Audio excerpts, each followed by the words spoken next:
Kepribadian adalah aksi dan interaksi antara satu individu dengan individu yang lain. Jadi kepribadian itu adalah bagaimana cara kita berinteraksi, adalah watak seseorang, bagaimana dia berinteraksi antara manusia yang satu dengan manusia yang lain.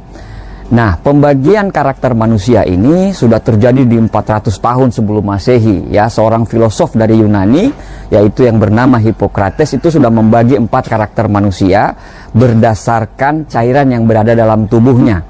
Ya, teori tersebut bernama Hippocrates Galenus.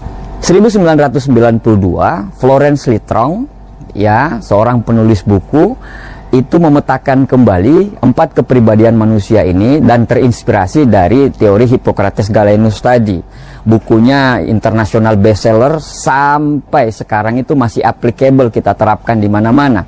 Ya, di semua perusahaan-perusahaan besar, di marketing, ya, di perusahaan-perusahaan marketing, buku ini adalah salah satu buku wajib apabila Anda mau aktif di sebuah perusahaan tersebut.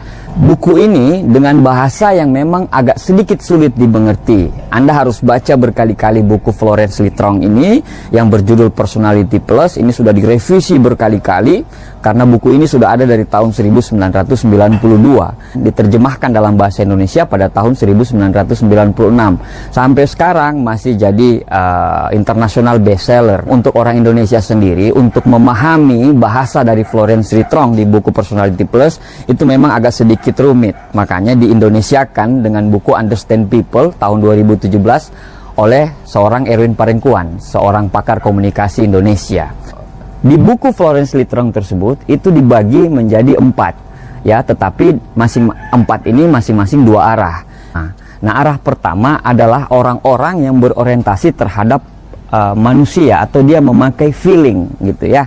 Ini yang namanya people oriented. Dan yang ini orang-orang yang text oriented, ya, dia memakai thinking gitu, ya, text oriented. Ini orang-orang yang berorientasi kepada pekerjaan, ya. Ini orang-orang yang berorientasi kepada manusianya, dan ini orang-orang yang berorientasi kepada pekerjaan. Ini salah, ini tidak salah sama sekali, karena memang banyak sekali orang-orang yang berorientasi pada orang dan orang-orang berorientasi pada pekerjaan. Nah, dari 2 arah ini dibagi lagi menjadi 2 arah, ya, dibagi lagi menjadi 2 arah, yaitu orang-orang yang aktif dan orang-orang yang pasif. Nah, orang-orang yang pasif, kalau dalam psikologi, orang-orang aktif ini dinamakan sebagai orang-orang ekstrovert, dan orang-orang pasif adalah orang-orang introvert. Orang-orang pasif ini adalah orang-orang yang apa-apa langsung diomongin, apa-apa langsung direct diomongin. Ini aktif, ya, show off, ya, pengen tampil di depan. Ini adalah orang-orang aktif, ya. Sedangkan orang-orang pasif, ya, adalah orang-orang yang kalau ada apa-apa itu dipendam sendiri, ya. Ada apa-apa dipendam sendiri, kekurangan sesuatu apa-apa dipendam sendiri. Ini adalah orang-orang pasif. Dari pemetaan ini, Bapak Ibu, dari pemetaan aktif, pasif, people oriented, dan text oriented, itu akhirnya ada orang-orang yang kalau di bukunya Florence Littrong itu dinamakan orang-orang koleris, ya. Kalau di bukunya Erwin Parengkuan Understand People itu dinamakan, di Indonesia kan itu adalah si kuat, atau kalau dalam psikologi ini dikatakan dominance direct. Koleris ini populasinya di dunia itu cuma 3%, ya, menurut sebuah lembaga yang memetakan mengenai 4 karakter ini. Populasinya cuma 3% di dunia. Ya, ini tidak bisa lebih. Kalau lebih itu bisa perang satu dunia. Nah, orang-orang koleris ini dia aktif, ya, dia aktif, dan dia juga berorientasi kepada pekerjaan, ya, dia thinking. Jadi apa-apa diomongkan, ya, tanpa mau tahu itu perasaan orang seperti apa. Nah, ini orang-orang koleris. Nah, tetapi orang-orang koleris ini mempunyai satu jenis ketakutan. Dia sangat takut dimanfaatkan, ya. Inilah orang-orang koleris. Yang kedua adalah orang-orang aktif, dan dia berdasarkan people oriented. Jadi dia ini perasa gitu, ya. Dia perasa itu adalah orang-orang yang sanguine. Orang-orang sanguine ini orang-orang yang aktif, yang berorientasi kepada, memang dia memakai rasa, ya, people oriented. Nah, orang-orang sanguine ini adalah orang-orang tim hore gitu, ya, tim penggembira, orang-orang yang apa ya, center of attention ya, pokoknya dia pakai baju bling bling ya, berwarna cerah, semua perhatian harus ada sama dia, ketawanya beda sendiri. Nah, ini orang-orang yang sanguin, orang-orang sanguin. Nah, orang-orang sanguin ini adalah punya jenis ketakutan. Jenis ketakutan dia adalah takut ditolak. Nah, makanya saking takutnya ditolak, akhirnya dia ngomong terus ya, karena takut ditolak. Nah, orang-orang sanguin ini ngomong terus ya, hobinya ngomong. Kalau nggak diberhentiin, dia akan ngomong terus. Nah, populasi sanguin di dunia ini menurut People T itu sekitar 11%. Ya, 11%. Jadi orang-orang sanguin ini adalah orang-orang yang kesetiakawanannya tinggi, tidak pendendam, ya, dia nggak pendendam, dia marah, dia langsung omongkan, ya, dia langsung ngomong, ya, tapi dia tidak pendendam. Nah, bedanya sama koleris, kalau koleris itu, ya, dia orang-orang aktif ini, ya, kalau koleris itu dia mikir dulu baru ngomong, karena dia apa? Text oriented. Tapi berbeda sama sanguin. Sanguin ini adalah ngomong dulu baru mikir. Setelah ngomong baru dia tahu, oh, salah ya ternyata. Nah, itu adalah orang-orang sanguin, orang-orang yang aktif. Tapi orang-orang sanguin ini adalah orang-orang yang menyenangkan. Karena mereka apa? Karena mereka itu suka ngobrol, suka cerita, ya, mendominasi cerita orang-orang sanguin ini, gitu ya, Bapak Ibu. Nah, makanya kalau mamanya kita mau petakan dalam pekerjaan kita, dalam lingkungan pekerjaan, orang-orang ini cocok sekali orang-orang di customer service, ya, orang-orang ini. Anda bisa kebayang kalau mamanya orang-orang koleris ini di customer service, banyak sekali orang komplain, justru dikomplain balik sama dia, gitu ya.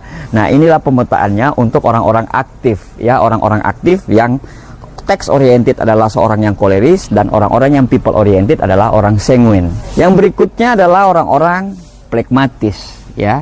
Orang-orang plekmatis ini kalau menurut surveinya People T ini adalah orang-orang yang paling banyak di dunia, yaitu sekitar 69%.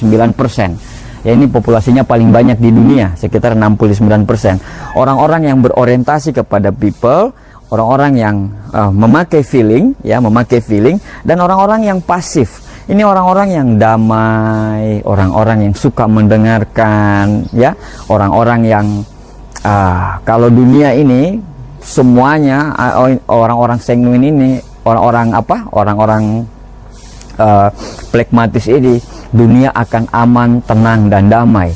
Ya, berbeda dengan orang koleris. Orang koleris ini adalah orang-orang pencari konflik, ya, orang-orang yang suka konflik, orang-orang yang suka bikin chaos lah, istilahnya seperti itu. Plekmatis ini adalah orang-orang yang cinta damai, ya, orang-orang yang senang mendengarkan. Nah, orang-orang yang paling jempolan diajak sebagai teman curhat adalah orang-orang yang plekmatis, ya. Tetapi seorang yang plekmatis ini mempunyai jenis ketakutan, yaitu ketakutannya apa? Keluar dari zona nyaman. Orang-orang plekmatis itu nggak bisa keluar dari zonanya. Ya, pada saat dia nyaman di sebuah pekerjaan yang lain, dia ditawarkan sebuah bisnis atau ditawarkan sesuatu yang lebih menantang, orang-orang plekmatis ini tidak bisa untuk keluar dari situ. Nah, di sini tantangan yang paling utama. Ini ketakutan yang paling utama, Bapak Ibu sekalian. Berbeda dengan sanguin. Sanguin ini takut ditolak. Kalau koleris ini takut dimanfaatkan. Makanya jangan heran kalau orang-orang yang punya tipikal koleris ini, dia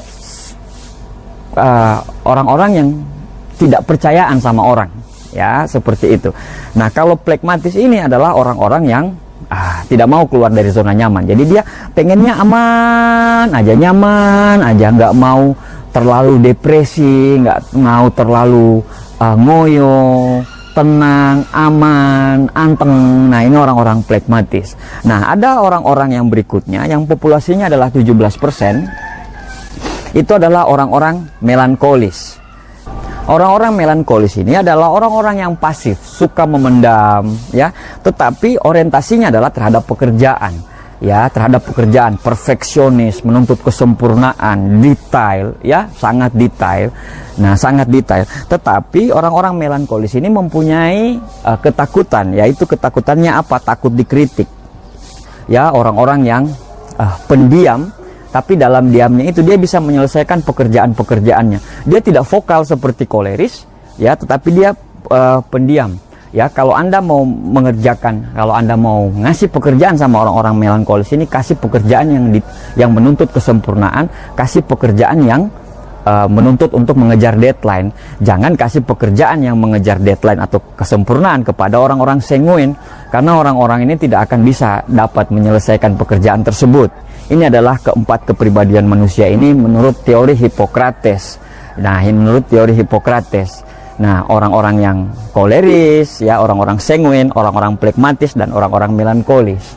Nah, mempelajari video ini atau melihat video ini tidak seperti Anda membaca buku yang ada di bukunya Personality Plus atau bukunya Erwin Parengkuan, gitu ya. Dan membaca dua buku itu tidak akan cukup apabila Anda sekolah kepribadian. Jadi, bicara mengenai ilmu kepribadian ini adalah Anda tidak akan pernah cukup, ya.